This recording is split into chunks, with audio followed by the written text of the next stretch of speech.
Good evening, Facebook. Today's video is actually uh, in relation to weight loss, and I'm going to be speaking about the things that I've been doing to achieve my weight goal, which is 170. But before I do, and I start to tell you about the dietary or the supplemental changes that I have changed, the key factors that I have applied towards that goal to become achievable, I'd like to let you know the story of how I got to 220 pounds. When I was in high school, I was going through, hormonal changes and puberty and whatnot, and I've always been an inverted type of person, even though I have learned not to anymore. I think that the main reason why I achieved that weight, or got to that weight of 220, was because I was eating. I would get to school and I would have a very, very sugary breakfast. Then I would have a snack in between. Lunchtime I would have a diet full of carbs, sodas. And I didn't know what these things meant then. I didn't care. Food was an escape route out of the life scenarios that I was undergoing. However, when I reached my young adulthood and I noticed how I had complete control of what went into my mouth, I realized that it's no longer a scenario, or it's no longer a circumstance. It's a habit, and that habit needs to be eliminated. I am an individual who is not affixed or strongly, I guess you can say, strongly rooted in diets, meaning that I don't have comfort foods. I eat what is available to me, and usually what's available to me is carbs, protein, and sugars. But I don't want to get into all of that. The type of cuisine that is made here, the type of foods that are made here at home, are usually 50% carbs, 40% protein, and about 10% of vegetation or greens. So I realized I have the decision to decide what goes into my mouth, and eventually what goes into my mouth will go to the rest of my body. 2011, I reached the weight of 220. Steadily 220 until 2012. And then in 2012 I lost 10 pounds, which was 210 on and off, until 2013. 2013 I was weighing about 215, 210. I was just alternating between those weights. And I realized that I gained weight when I ate at night. Usually you would have some sort of snack at nighttime, and that's really just killer. But anyways, now how in the time frame of literally around 4 to 5 months, I came down to, all this time, from 220 pounds down to 180. Physically, I never felt bad. My weight was, I didn't see my weight as a problem. It never caused hypertension. It never caused my sugar levels to increase. It never caused a health issue. And the reason why I know is because I had my health screenings yearly, and the results always came back perfectly normal. But I just felt that 10 to 15 pounds definitely make a difference on how clothes fit you. And I think that was my first I think that was my first reality check. The second reality check was, are you satisfied with being obese the rest of your life? I didn't like that, and I was obese.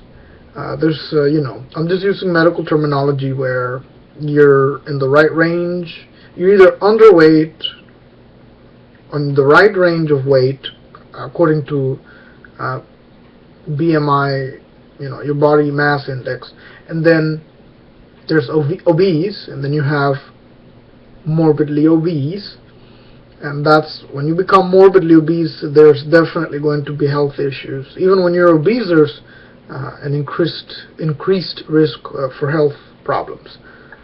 I didn't experience any health problems, partially because I'm young, I believe, but I introduced certain key factors into my diet, and this is what I'm going to get into now. The changes that I made to help me lose the weight. Now, it's only been about a week and a half, almost 2 weeks now, that I have noticed that my weight still remains the same. And the only thing that I've cut down on is this. Sodas have been completely eliminated from my diet. That means that the 39 grams of carbohydrates that are pretty much just sugars that are contained on your pop or your sodas, those 39 grams of carbs are eliminated per can. So if you cut sodas down, you're going to lose the weight, because all these sugars turn into fat into your body. You can do your own research, search about carbs and sugars and how your body processes those compounds and all the foods that you're putting into your body, how the body stores them for later use. I've eliminated sodas completely. That means that this soda has been laying around probably for like about 3 weeks, and it's just been laying here with the other cans. And I wanted to show you. I wanted to have something physical to show you.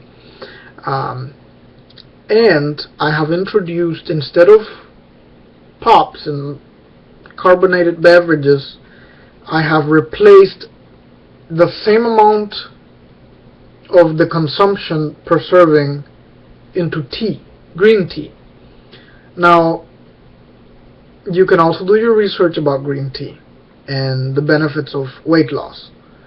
The only thing is, don't drink green tea past 6 or 7 p.m.